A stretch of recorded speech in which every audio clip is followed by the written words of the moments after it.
प्रिय विद्यार्थियों, आज हम सिलेजिनेला में स्त्रीधानियों के संरचना के बारे में, निषेचन और भ्रूण के विकास के बारे में अध्ययन करेंगे।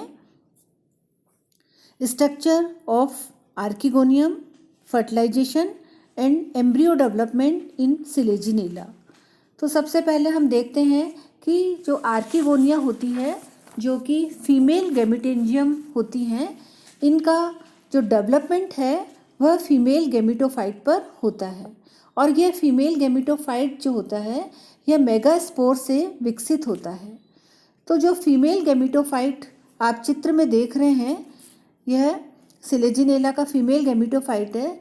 इस फीमेल गैमेटोफाइट का ये जो ऊपरी भाग होता है यह कोशिकीय होता है, सेलुलर होता है, और यह भाग अनावृत होता है, एक्सपोज्ड होता है, जबकि फीमेल गैमेटोफाइट का ये जो निचला भाग होता है यह अभी भी मेगास्पोर के अंदर ही रहता है।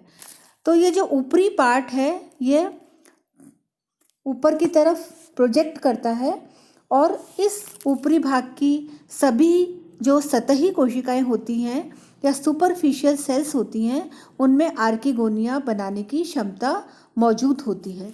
तो ये जितनी भी आपको ऊपर की तरफ जो सेल्स दिखाई दे रही है, सतह की कोशिकाएं, इनमें ये क्षमता होती है कि ये प्रत्येक कोशिका एक आर्किगोनियम में विकसित हो सके।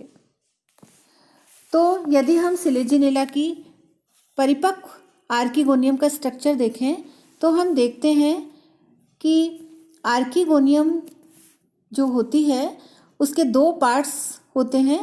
ऊपर की तरफ ग्रीवा होती है या नेक होती है, और नीचे की तरफ एक फूला हुआ अंडधा या वेंटर होता है। नेक जो होती है यह 8 सेल्स से निर्मित होती है, और ये 8 कोशिकाएं 4 सेल्स के 2 सोपानों में व्यवस्थित होती है। तो यह 4 सेल्स का ऊपरी सोपान है और यह 4 सेल्स का निचला सोपान है। अब इसके पश्चात जो अंडधा वाला क्षेत्र होता है उसमें सबसे नीचे की तरफ एक एग सेल होती है जो कि फीमेल गैमीट का कार्य करती है।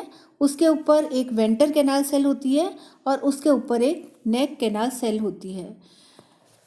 अब जब आर्किगोनियम पूरी तरह से मैच्योर हो जाती है तो हम देखते हैं कि यह जो ऊपरी वाला टीयर है या ऊपरी जो सोपान है 4 सेल्स का, ये जो ऊपरी टीयर है यह फीमेल गैमेटोफाइट की सतह से ऊपर की तरफ निकला हुआ रहता है, अर्थात यह भाग जो होता है वो प्रोजेक्टेड होता है या प्रक्षेपित होता है, बाहर की तरफ निकला रहता है।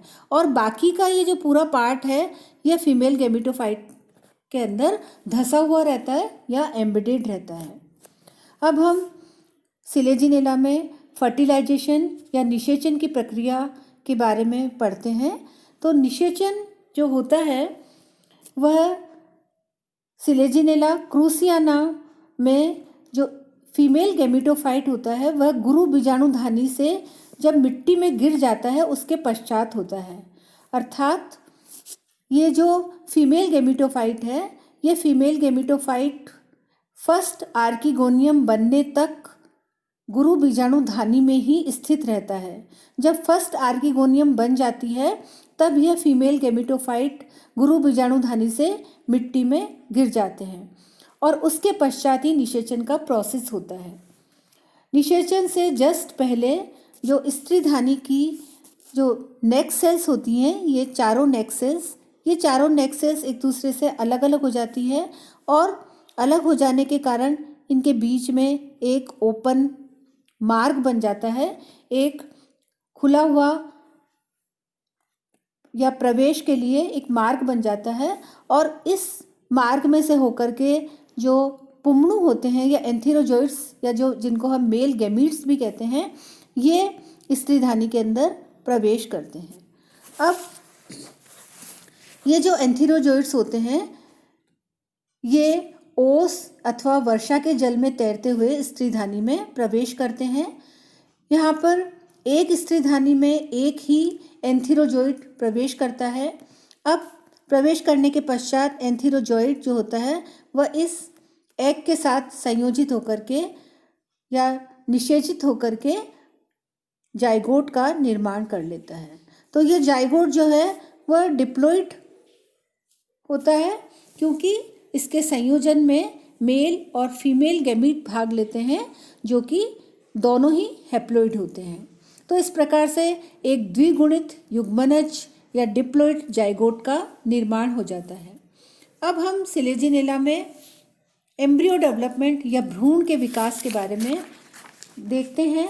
तो एम्ब्रियो का डेवलपमेंट, ये जो निषेचित जो अंड था जिसको हम जाइगोट कहते हैं, जो कि डिप्लॉइड था, इस जाइगोट से अब एम्ब्रियो का विकास होता है और यह जाइगोट जो होता है यह नेक्स्ट स्पोरोफिटिक जेनरेशन की मदर सेल का कार्य करता है, या जो अगली बीजाणु उद्भिद प्रावस्था होती है उसकी मातृ कोशिका का कार्य करता है।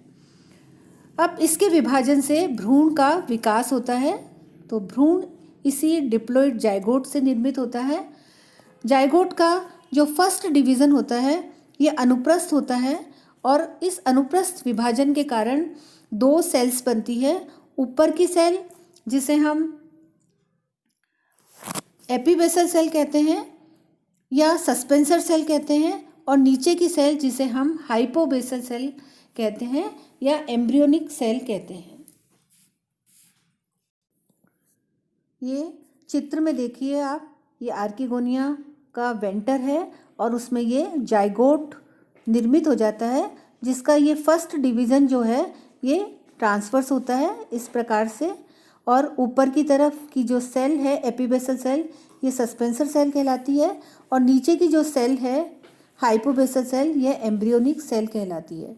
अब जो ऊपर की सस्पेंसर सेल या निलंबक कोशिका होती है, यह कोशिका लंबी हो जाती है इस प्रकार से, और लंबी होकर के ये सस्पेंसर बनाती है। इस सस्पेंसर या निलंबक का कार्य यह होता है कि यह निलंबक अपने नीचे स्थित जो विकसित हो रहा भ्रूण है या डेवलपिंग एम्ब्रियो है उसको फीमेल गैमेटोफिटिक टिश्यू में गहराई तक धकेलता है, ताकि जो एम्ब्रियो है उसको बेटर नरिशमेंट मिल सके या बेहतर पोषण मिल सके। और जो नीचे की जो एम्ब्रियोनिक सेल होती है इससे भ्रूण का निर्माण होता है। अब जो नीचे की ये जो भ्रूणीय कोशिका है एपीबेसल सेल है, इसके अंदर प्रथम विभाजन वर्टिकल या ऊर्ध्व होता है इस प्रकार से, जिससे दो डॉटर सेल्स बनती है। अब प्रत्येक डॉटर सेल के अंदर पुनः एक और वर्टिकल डिवीज़न होता है जो कि फर्स्ट वर्टिकल डिवीज़न के राइट एंगल पर होता है, जिससे 4 सेल्ड एम्ब्रियो का निर्माण हो जाता है या 4 कोशिकीय भ्रूण का निर्माण हो जाता है। इन चारों कोशिकाओं में से ये पहली कोशिका, दूसरी कोशिका और 2 इसके पीछे की तरफ होती हैं।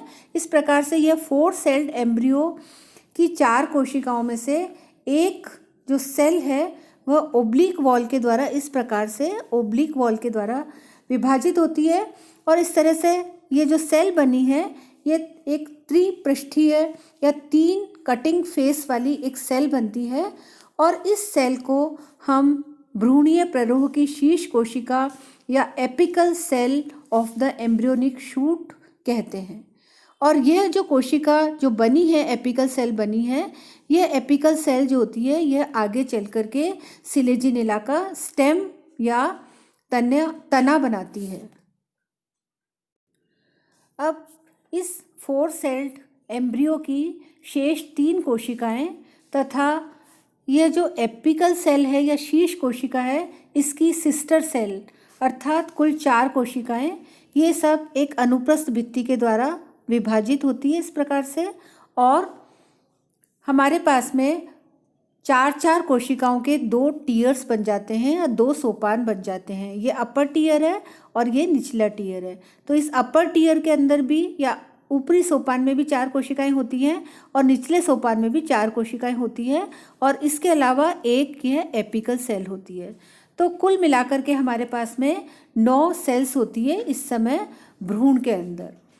तो अब ये जो दोनों टीयर की जो कोशिकाएं होती हैं, यानी कि ऊपरी टीयर की 4 कोशिकाएं और निचले टीयर की 4 कोशिकाएं होती हैं, ये कोशिकाएं बार बार विभाजित होती हैं और ये विभाजन सभी प्लेन्स में होते हैं, सभी तलों में होते हैं, जिससे एक बहुकोशिकीय भ्रूण का निर्माण हो जाता है। ज़्यादातर निचले टीयर के अंदर जो विभाजन होते हैं वह ऊपरी टीयर की तुलना में अधिक तेज होते हैं। अब जो निचला टीयर होता है ये वाला, इस निचले टीयर, ये जो निचला टीयर है, ये लोअर टीयर या निचला टीयर है, इससे भ्रूण का फुट बनता है और ये जो फुट होता है, ये फुट एक होस्टोरियल ऑर्गन है या चूषकांग का कार्य करता है। इसका मुख्य कार्य फीमेल गैमेटोफाइट से जो शिशु एम्ब्रियो होता है या शिशु जो बीजाणु उद्भिद होता है उसके विकास के लिए पोषक पदार्थ अवशोषित करना होता है। फुट के विभेदित होने के साथ साथ ही भ्रूण का जो ऊपरी टीयर होता है ये वाला, इससे 2 बीजपत्र बनते हैं और बीजपत्रों के कक्ष में सामान्य पत्तियों की भांति ही एक लिग्यूल का निर्माण हो जाता है। तो ये आपको लिग्यूल दिखाई दे रहा है, ये लिग्यूल है और ये लीफ के प्राइमोर्डिया हैं या कॉटिलिडन्स हैं। अब जो फुट की पार्श्व सतह होती है उस पार्श्व सतह से जड़ की शीर्ष कोशिका या एपिकल सेल ऑफ रूट विभेदित होती है।